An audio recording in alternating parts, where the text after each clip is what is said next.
स्वामी श्री भगवान दास जी। टीकमगढ़ राज्य मध्य प्रदेश में एक भक्त ब्राह्मण परिवार रहता था। धनी मानी लोग थे। श्री राधा बल्लभ संप्रदाय से दीक्षित थे ये लोग। इनके हवेली नुमा घर में श्री राधा बल्लभ जी की पूजा सेवा होती थी। नित्य हित 84 के पद गाए जाते थे।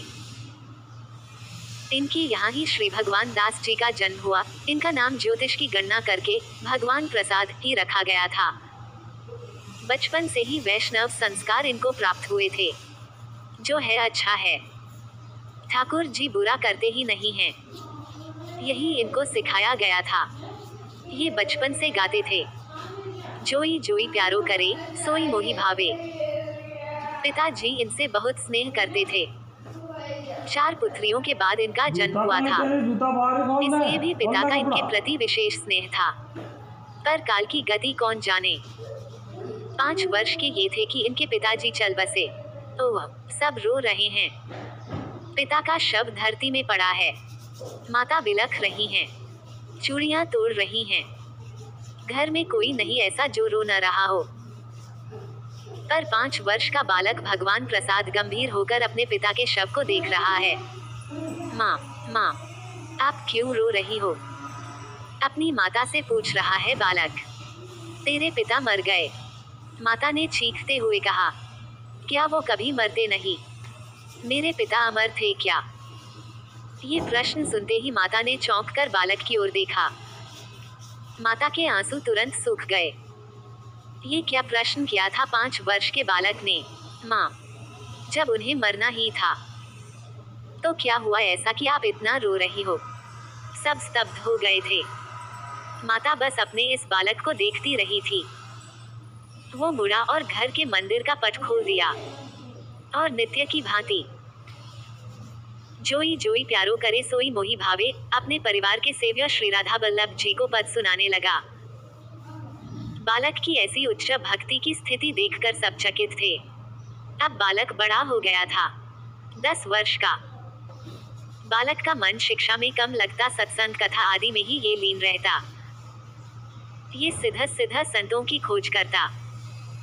टीकमगढ़ में कोई भी संत साधु आता तो सबसे पहले यही वहां पर जाता था और उनकी सेवा खूब करता। घर परिवार का प्यारा, माता का दुलारा था, इसलिए इसको किसी कार्य के लिए कोई टोका टाकी नहीं थी। इनकी माता जी इनका पूरा साथ देती। संतों के लिए खीर बनाकर भगवान प्रसाद के हाथों में देते हुए कहती, जा मेरे सपूत संतों की सेवा कर। ये खीर संतों को देना। ये जाते संतों के पास, उनसे सत्संग करते। 10 वर्ष का बालक ऐसे ऐसे प्रश्न करता कि संत साधु चकित हो जाते। क्या भगवान को पाने के लिए बाबा जी होना आवश्यक है? संत हंसते, कहते कोई आवश्यक नहीं है, बस भजन करना आवश्यक है। तो आप बाबा जी क्यों बने?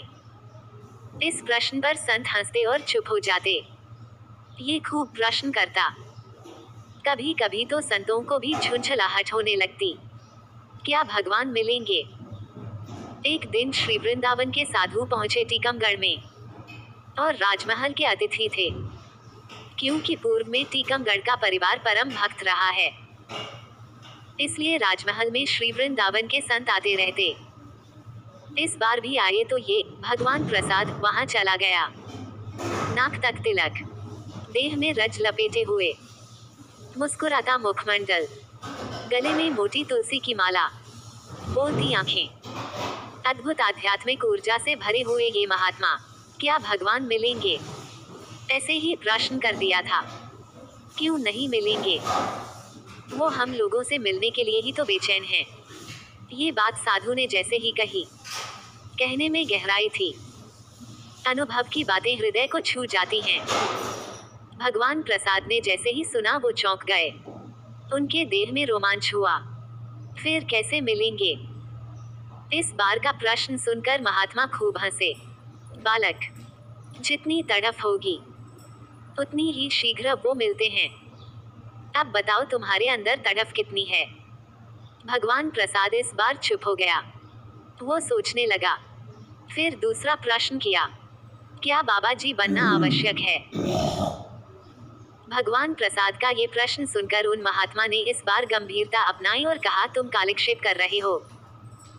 हम महात्माओं का बालक। समय बड़ा कीमती होता है। हम लोग तुमसे बात कर लेते हैं तो इसका मतलब ये नहीं कि हमारे पास कोई काम ही नहीं है।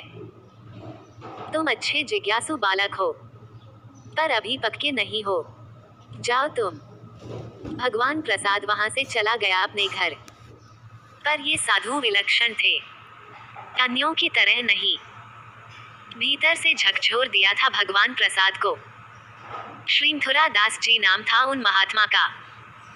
तटिया स्थान की परंपरा के ही साधु थे। आज 20 वर्ष का हो गया है भगवान प्रसाद। उसने विद्याध्ययन पूर्ण कर लिया है, पर किसी की नौकरी ये कर नहीं सकता। इसके स्वभाव में ही नहीं है। आज अपने मित्रों के साथ ये एक सत्संग में गया था, तो इसे वही महात्मा मिल गए। वही महात्मा। ये आनंदित हो गया। महात्मा जी के दर्शन करते ही इसको रोमांच होने लगा। वही दिव्य नाक तक तिलक, ब्रिज रज संपूर्ण देह में लगाए हुए, अद्भुत आध्यात्मिक आकर्षण। सत्संग हो रहा था, वहीं ये भी पधारे थे। झांसी के निकट एक मंदिर था ठाकुर श्रीकुंज बिहारी का, वहीं आए थे, तो यहाँ भी आ गए। यहीं इसे पता चला था कि इनका नाम श्री मथुरा दास जी है। भगवान प्रसाद ने इनको देखते ही साष्टांग प्रणाम किया था। वो महात्मा पहचान गए थे और प्रसन्न होकर सिर में हाथ भी रखते हुए बोले, कैसे हो, क्या करते हो आजकल, चलो। इतना बोलकर वो चल दिए थे। क्या भगवान को पाने के लिए बाबा जी बनना आवश्यक है? महात्मा ने इस बार भगवान दास के बड़े प्रेम से कान पकड़े और प्रसन्नता में भरकर कहा, अभी तक वही प्रश्न। जी, आप ही दे सकते हैं इस प्रश्न का उत्तर, कोई नहीं दे सका है। भगवान प्रसाद ने हाथ जोड़कर कहा, तुम क्या त्याग कर सकते हो बालक? जितनी बड़ी चीज पानी होती है ना, तो त्याग भी उतना ही बड़ा करना पड़ता है। एक हाथ संसार में, दूसरे में भगवान, ऐसे नहीं होता। भगवान प्रसाद समझ गए। महात्मा के एक एक शब्द अनुभव से भरे थे। साधारण मानवी भी तुमसे अपने लिए त्याग की अपेक्षा करता है। कन्या पति को पाने के लिए अपने घर का त्याग करती है, माता पिता भाई सबका त्याग करती है।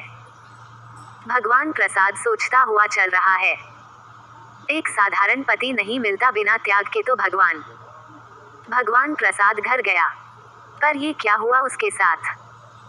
उसकी ममतामयी माता स्वर्ग से धार गई थी। मूर्ति की तरह जड़वत खड़ा ही रहा भगवान प्रसाद। वो सबको देख रहा है, सब रो रहे हैं। फिर अपनी माता के मृत देह को देखता है, पर कुछ देर के बाद ही वो अपनी माता के मृत देह को प्रणाम करता है। पर ये क्या उसे प्रसन्नता हो रही है, किंतु दूसरे ही क्षण वो दुखी भी हो रहा है। ये सब क्या है? ओह! भगवान प्रसाद वहीं मूर्छित होकर गिर पड़ता है।